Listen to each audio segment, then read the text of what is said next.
Now first, before I can get into the meat of the video, turn order and lineup are too complex for this. I'm turning that into another video entirely.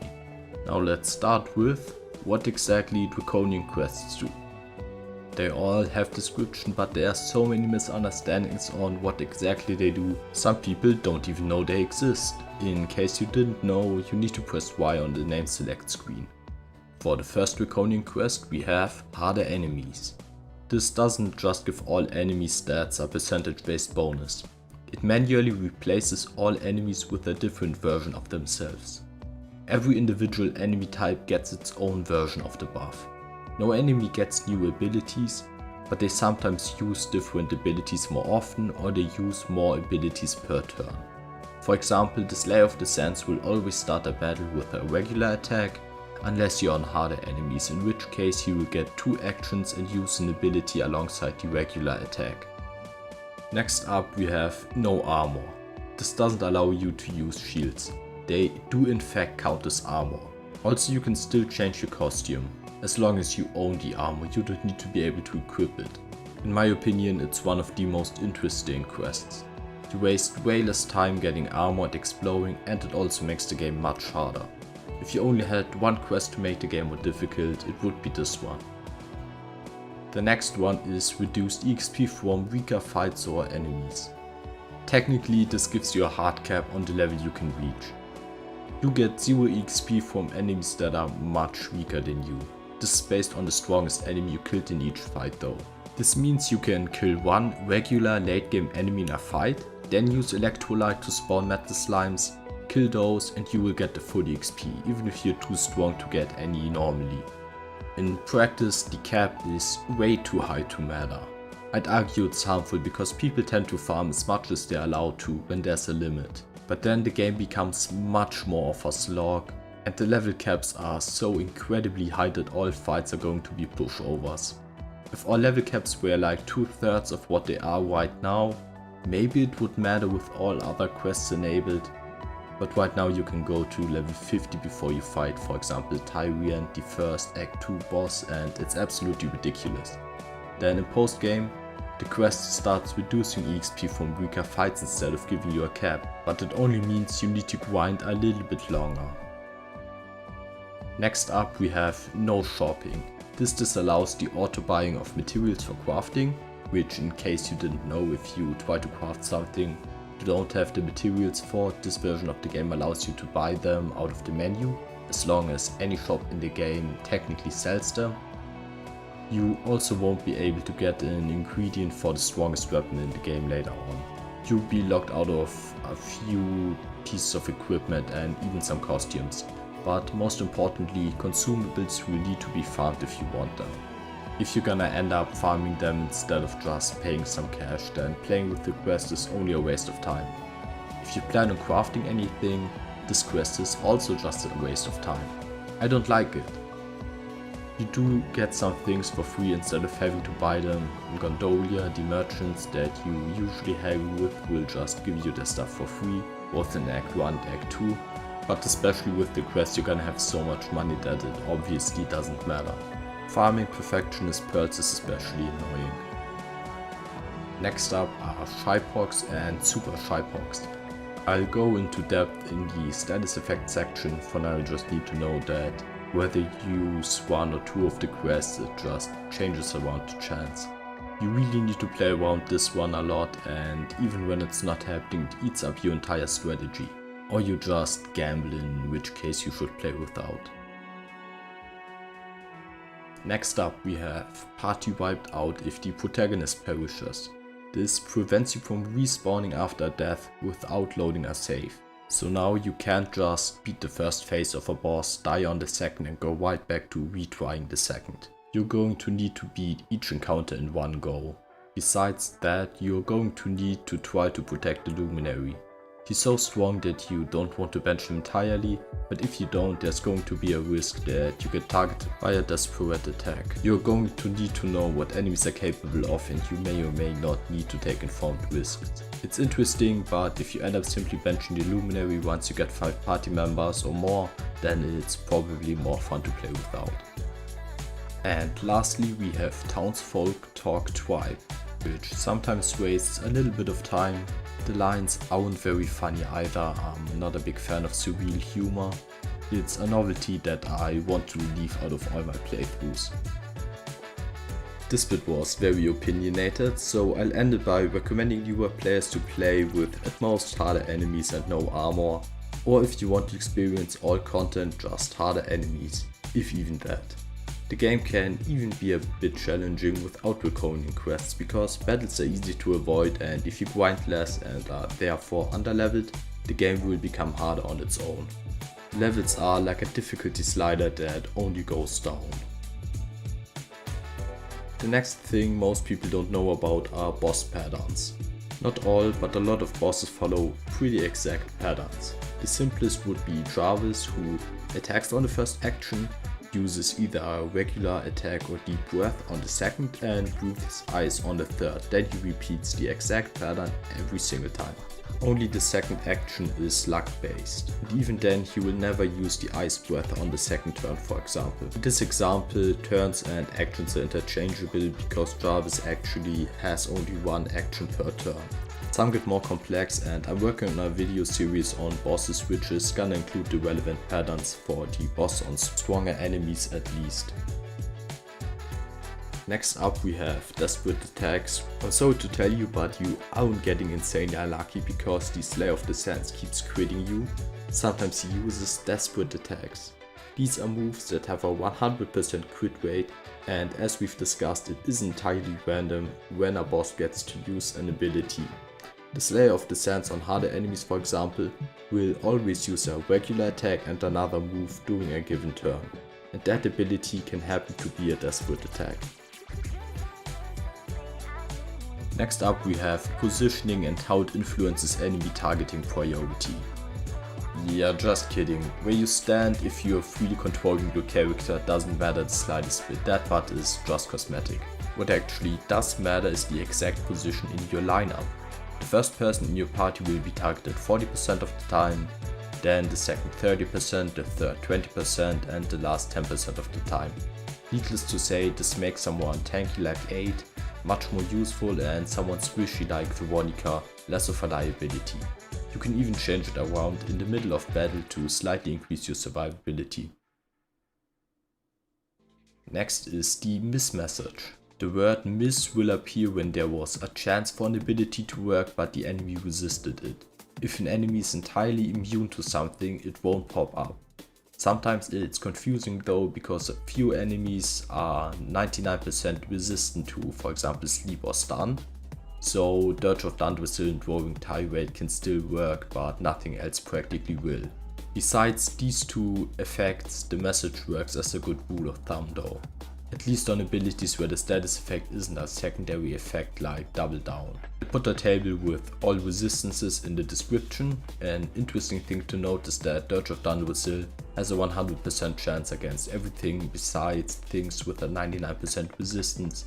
Against those, it's only a 75% chance to hit, which is honestly still very good. Next up we have peps, and there's quite a few things about them that aren't obvious. For one, you can once per fight get pep guaranteed if you get hit by an attack that almost one-taps you. You only actually receive the pep once the party member's action comes up, so they can't participate in pep powers before then, but it's something you can actually plan around sometimes. The next one should be fairly obvious, but you don't need to have whoever is involved in a pep power in the active lineup if you just swap them in on the action that you want to use the pep on. That one's also in the lineup video, so it's redundant, but it's good to mention it more than once. Lastly, there's two pep powers that enable you to use a special ability once. That effect carries over between battles, and even disruptive waves can't remove the state that enables you to use the ability. You can activate those, get pepped up again, and then start attempting the boss. It's really powerful if you do it that way. And as a side note, bosses that get pepped up are usually scripted to do so, at least the ones that use pep powers. while the one he actually ends up using is random on Tyrant, for example. He will always use it the second time he summons a phantom. So either defending or killing that phantom quickly is gonna be your best bet. And without turning this into a Tyrant guide, because we're gonna have that one for sure later, I do want to mention that if left alone, the phantom will be the one to activate the pep. Figuring out patterns like that can be helpful. Still on the note of abusing peps against bosses, we now get to saving. So if you die, you have three options. You can return to the last save or location, which is the same in practice. You just respawn, progress is saved, you lose half your gold, and you also don't keep peps, for example. If you want to keep attempting a boss while pep up, you can instead either load your autosave, or you use any of the options, then quit your title and load your save manually. After loading the game, it automatically creates an autosave which you can then use from there on out. Reloading the right way can save you tons of time. If you want to enter a battle in Tickington in the pepped state, then you need to switch to 2D mode beforehand. Then, if you save, don't need to go through the transition from 3D to 2D mode. It usually takes away your peps, so you're free to go ahead and farm as many as you want. The next section is dedicated to status overwriting and the question of what exactly enchantment means. The first one only comes into play when you're trying to stun lock an enemy. You can sleep or confuse a paralyzed enemy, you can confuse an asleep character, and only put them into deep sleep once. Then turn skip and beguilement are on the same priority as confusion. So confusion and beguilement overwrite each other, but turn skip stacks with them. Then sleep will overwrite all of them, and paralysis overwrites even sleep. And by extension you also can't use turn skip on an asleep enemy. Turn skip in this case being an umbrella term that can mean a bunch of different effects. The only difference is that enemies have a different resistance, so for example immunity to having their legs swept when they fly, even if they can still be stunned. Turn skip just means everything that takes away exactly one action and isn't shypox. The same thing with the immunities goes for your character's innate resistances and some equipment like Gamma's charm.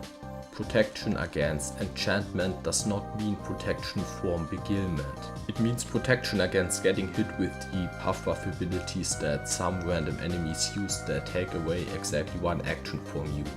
This is also why turn skip resistance is one of the best things to have. Getting turned into a snowman or being scared, it all falls under the same category. Debuffs, including dazzle and poison, can affect everyone, no matter what status effect they have. And lastly we have shypox. So whenever you would get affected by status effect, you have a chance to not get affected because you're too embarrassed to, for example, fall asleep in front of everyone. Being too embarrassed to get paralyzed is kinda weird, but hey, while it doesn't make any sense, it at least makes the stun lock held at all Conan quests can be a bit less frustrating. You also can't get shypox on turns where you just recovered from a status effect. And lastly, an oddity with status effect is that you can switch out asleep or paralyzed party members, so those status effects, despite having a higher priority, are preferred to confusion, beguilement or turn skip. Next we have characters' innate resistances. Besides Eric, everyone has some minor resistance or weakness to some things, like Serena is slightly weak to stuns which can prevent her from setting up snap crackle proof, and Sylvando is resistant to both enchantment and beguilement. These are the only ones that really matter in my opinion, but there's more obviously. Next we'll open a whole can of worms with the 2D mode jank. So if you switch from 3D to 2D mode, you travel back in time a little bit. You select a chapter to go to, and even if you go right back to 3D mode, you will have gone back to that point in the game. Chests will get reset, so this way you can get duplicates of a bunch of items. This has one big oddity that people often talk about, which is item duplication in general. The most overrated aspect of this version of the game in my opinion, and it's not worth lightly spoiling people for online. So anyways, light spoiler warning for this next section. It is being able to literally play through the entire game again to get a few extra items. Whatever you had in your party members' inventories near the end of Act 1 will get put in the bag in Act 2, and in Act 3 you can get all those items a second time. This is useful when you're getting 5 free pep pops and maybe some seeds, even if it's just a small bonus for Act 3, which is post-game. With 2D mode switching, you can go back to Act 1, put your post-game gear in the inventories of your party members, then play through all of Act 2, and this way you can technically duplicate a bunch of items, but it wastes so much time and there's nothing worth duplicating here. None of the evolution weapons are good enough to make you want to use 2 of them, and seed grinding is more efficient in other ways unless you're duplicating super seeds and you want to really overdo the grinding, meaning you want to max like every stat on everybody. But if you're duplicating super seeds, you have nothing left to fight. They're your reward for the hardest challenge in the game, so what's left to do? Either way, seed grinding is entirely unnecessary and pretty lame in my opinion. So going back to duplicating your items, well, it's a waste of time. And honestly, none of the items you organically get in Act 1 are worth a shit. Inflation really does hit hard by post game, and even pep pops are buyable in Act 3. I have no idea how this is the one thing that people decide to tell everybody about in guides and make a fuss about online, though it's probably just as worth mentioning as some of the upcoming more obscure things on this video.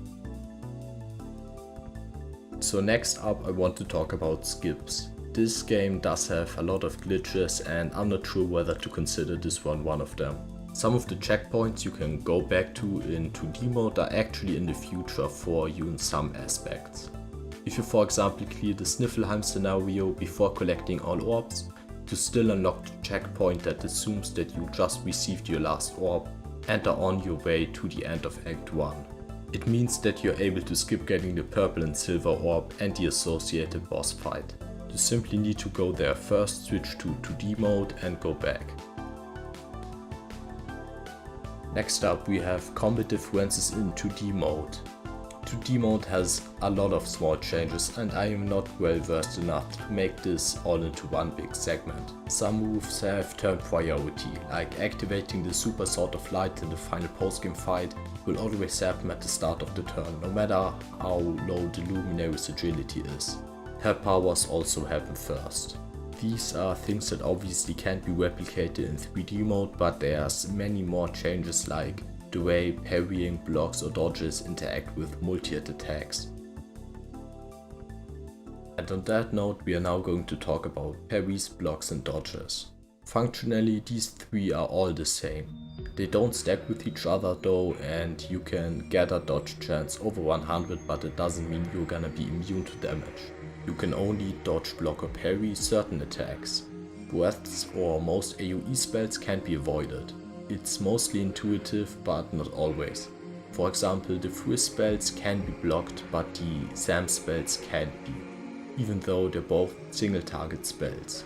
Boomerangs can be blocked and so can slamming down from above, but shouts or walking the boat bypasses that. The stand stat automatically.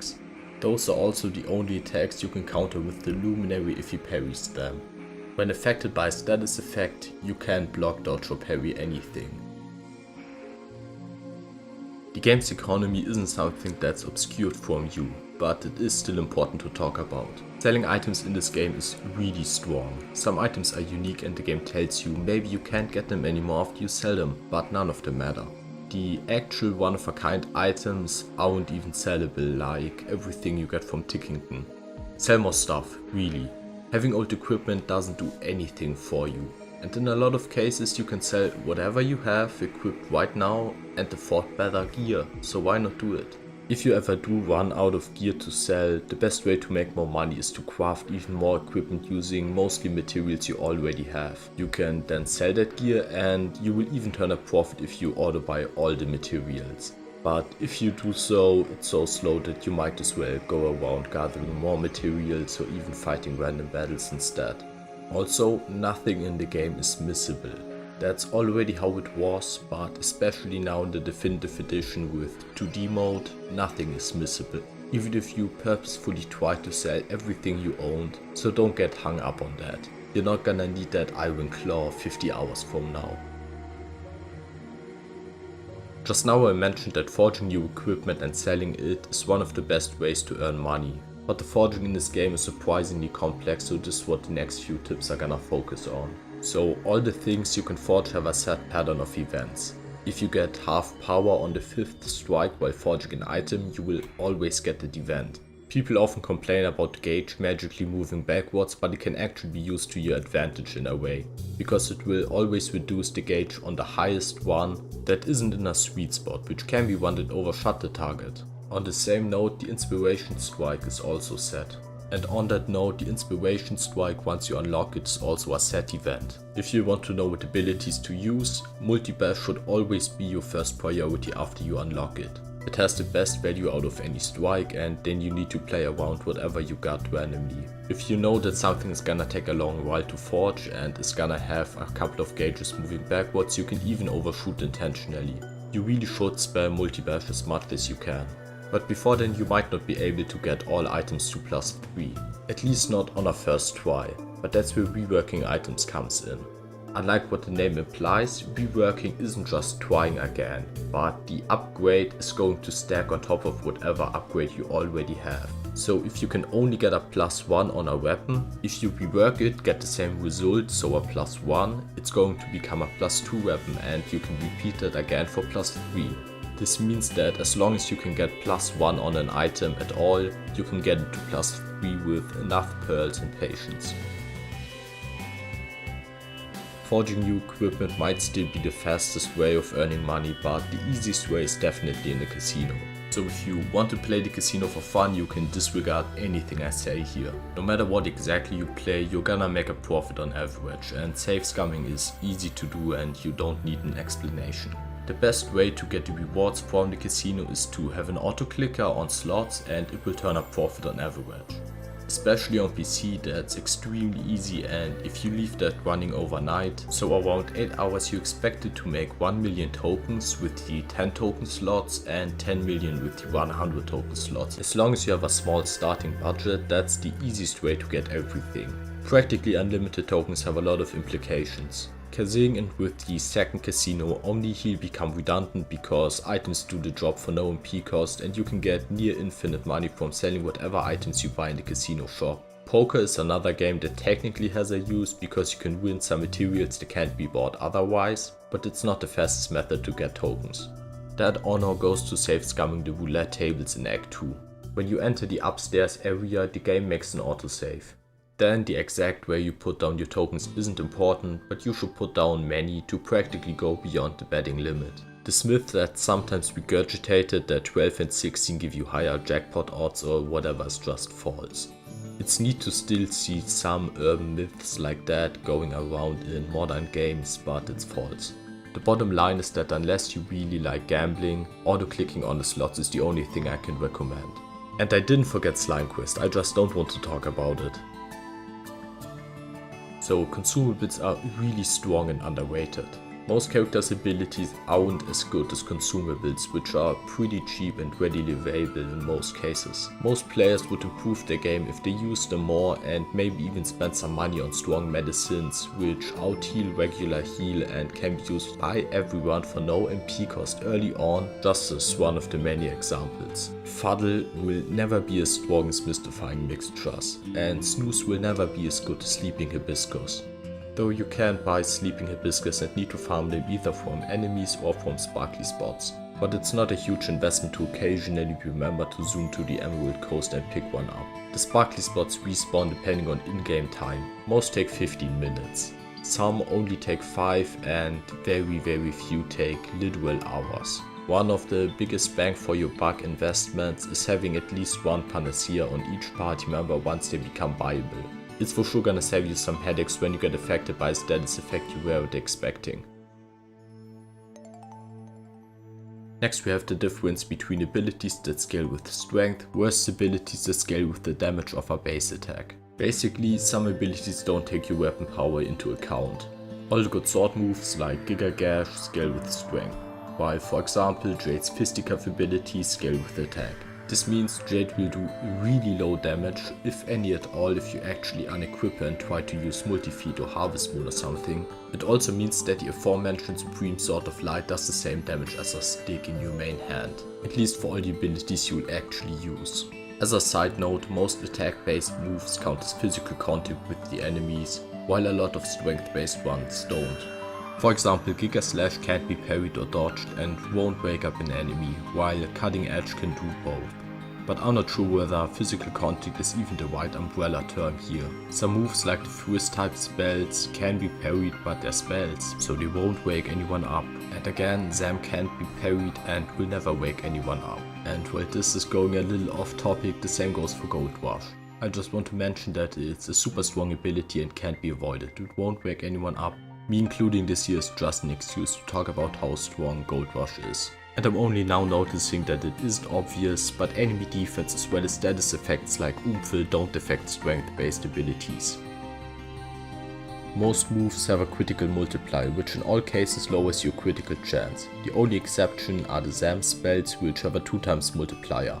Everything else either can't crit, has a 0.5x multiplier like regular attacks or 90% of all abilities, or it has a low multiplier of 0.25 or even the rare 1x multiplier like the abilities that are advertised as high crit. Your critical chances do get increased through deftness, so the amount your characters intrinsically have is higher than whatever is displayed, but especially if you're trying to get a crit build, the chance for most attacks to actually land a critical hit is much lower. There's a couple of interesting Magic Burst interactions. The ability itself is a bit of a spoiler, so I apologize for the lack of footage. It does 3 times your MP as damage, but despite it not taking your magical might into account when cast on its own, it still does 50% more damage if you increase your magical might by 2 stages. It doesn't allow the Rainbow Drop item to activate and reduce the MP cost to 0, the same goes for peps that reduce MP costs as well. It also can't be double cast. Furthermore, in Purple Mist that doubles your MP cost, it will only do half damage. On the skill tree, every character has a panel that gives you plus 10 free skill points. In Act 1 only Eric and Sylvando can get it, but later on everyone does. You can grab it and reallocate right back. On the point of reallocating, you can often save a few skill points by taking alternate routes to certain skills. For example, you can reach in the middle of a panel if you go to it from an adjacent one and then remove the points from the adjacent panel. Then use this new starting point to save a couple of skill points. Sylvando is the best example. You can get Hustle Dance on him at base level if you reallocate correctly. The cost is also so low that you can easily spam reallocation. When you want to have a skill for some situation at all, you can reallocate and just have it. Play around a lot with reallocating, because if you think there's a reason to do so, it will probably give you more than a small benefit for almost no cost. And even if it doesn't, it's gonna give you experience instead of you sticking with what you already know, and that's valuable. Action counts are only relevant in post-game. Whenever your action starts, that's when it counts, and if you don't take that action because you swap yourself out, it still counts. If you use Ladies First or Wild Side, that counts as multiple actions. When you can't take an action because of a status effect or Shybox, that still counts. There is a lot I couldn't cover here, so I'm going to do some quickfire trivia that I almost left out. Starting with the most important one. In postgame there's a boss that you can weaken by using the Super Sword of Light, and you heard it right, the super version and not the super hard to get version. Getting the super hard to get or supreme version actually does almost nothing. As we've mentioned, having a strong sword doesn't actually do anything for you, unless of course it does bonus damage to the enemy you're targeting. Weapon types have an inherent 1.1 times multiplier against certain monster families. Damage already varies randomly, so it's hard to notice. It barely matters, but if you're interested you can pause here and read. You can swap to a different outfit from the parade outfit in Act 2 to go faster. It's only a small thing, but especially on replays it saves you the annoyance. Calling backup for every enemy has a different cap. Sometimes calling for backup will fail when there's 2 or more enemies in a fight, some will fail at 4. There is no cursed equipment in this game. Some people never bother trying to put on a zombie mail in the first place, but it's just regular armor in this game. Bounce now doesn't reflect your own party spells. You can still heal and buff now. Enemies also don't usually cast spells that would hit themselves. Overall, Bounce is really strong during Quest 11. The time of day makes a difference in some places where the sun doesn't reach. This isn't at all intuitive, but some areas are going to have different monsters. 8 is the name for the 8th party member. People call him that online to avoid spoilers. Enemy group targeting hits random party members, 2 through 4 of them, so Kazis doesn't always hit everyone, but it might. The normal attack formula is 50 times your attack minus a quarter of the enemy's defense. Criticals do damage a bit higher than your attack, and Haywire spells just double the damage they would normally do. The Michelle choice gets undone in Act 3. It's always gonna assume you lied to her. You can farm mini medals in post game. Some enemies have them as common drops, meaning you can steal them. You can always flee when none of the enemies can act. If they're too stunned to move or you manage to put them to sleep, you can flee guaranteed. The Falcon Blade sucks. It doesn't hit twice if you're using an ability, it only works on auto attacks. Even the offhand hit doesn't get doubled if you're using an ability. It's a good weapon for auto attacks, but you almost never want to use auto attacks. The Falcon Blade is complete garbage and never worth using. All characters take different amounts of EXP to level up. Eric and Veronica the fastest, Serena and Rap are the slowest to hit level 99. Dead party members don't get EXP, but the amount everybody else gets stays the same. There is no randomness in level ups. If you're significantly stronger than a small monster and run it over with your horse, you will still get EXP. It's actually a viable form of grinding early on, especially with draconian quests where you might even struggle to fight the same enemies that you can run over. You need to actually camp at a campsite for it to register in your Zoom list. You can equip stuff mid-battle out of your bag, as long as it's not in someone else's inventory. And now it's time for the last tangent. Electrolyte and Hallelujah, the quote-unquote best combo for grinding. If you're playing with reduced EXP, I recommend only using Electrolyte by itself. Hallelujah only gives you a 1.5 to 3 times multiplier. On average, that's only a 2.25 times multiplier, and if it takes a longer time to set up, like with reduced EXP, or if you need to reset more often because you don't have a good way of killing the metals before they get a chance to run away, I recommend just using Electrolyte by itself. With pep pips it becomes worth thinking about, so in other words, if you did casino grinding or an Act 3. For Electrolyte, the exact type of metals that spawn depend on the party's average level and the point in the game where you're at. In Act 1 it's barely worth it at all. The discussion on how best to farm is a bit more nuanced than just a combo, but Electrolyte by itself will get you very far, especially if you sprinkle in Hallelujahs when Eric spontaneously gets pepped up. In other words, you should have a lineup with Eric, Sylvando and Jade at least, defending until you get some peps. Then swap whoever gets a pep out and have the pep ability unlocked on the Luminary. Once you're ready to summon the metal enemies, you need to keep in mind that they only act on the turn after the one you summoned them on. You need to keep track on what turn you're on, and Electrolyte is best used on the first action of a given turn. This will usually be Jade. If you also got Rap pepped up spontaneously, you can later swap him in before the turn where you summon the metals and use Dirge of Thunderous Hill before the metals ever get a chance to act. In actual early Act 1, I recommend going for regular enemies, maybe metal slimes if you encounter them, or maybe even Slime Island if you're feeling confident. And to round off the video, I'd like to warn you about misinformation.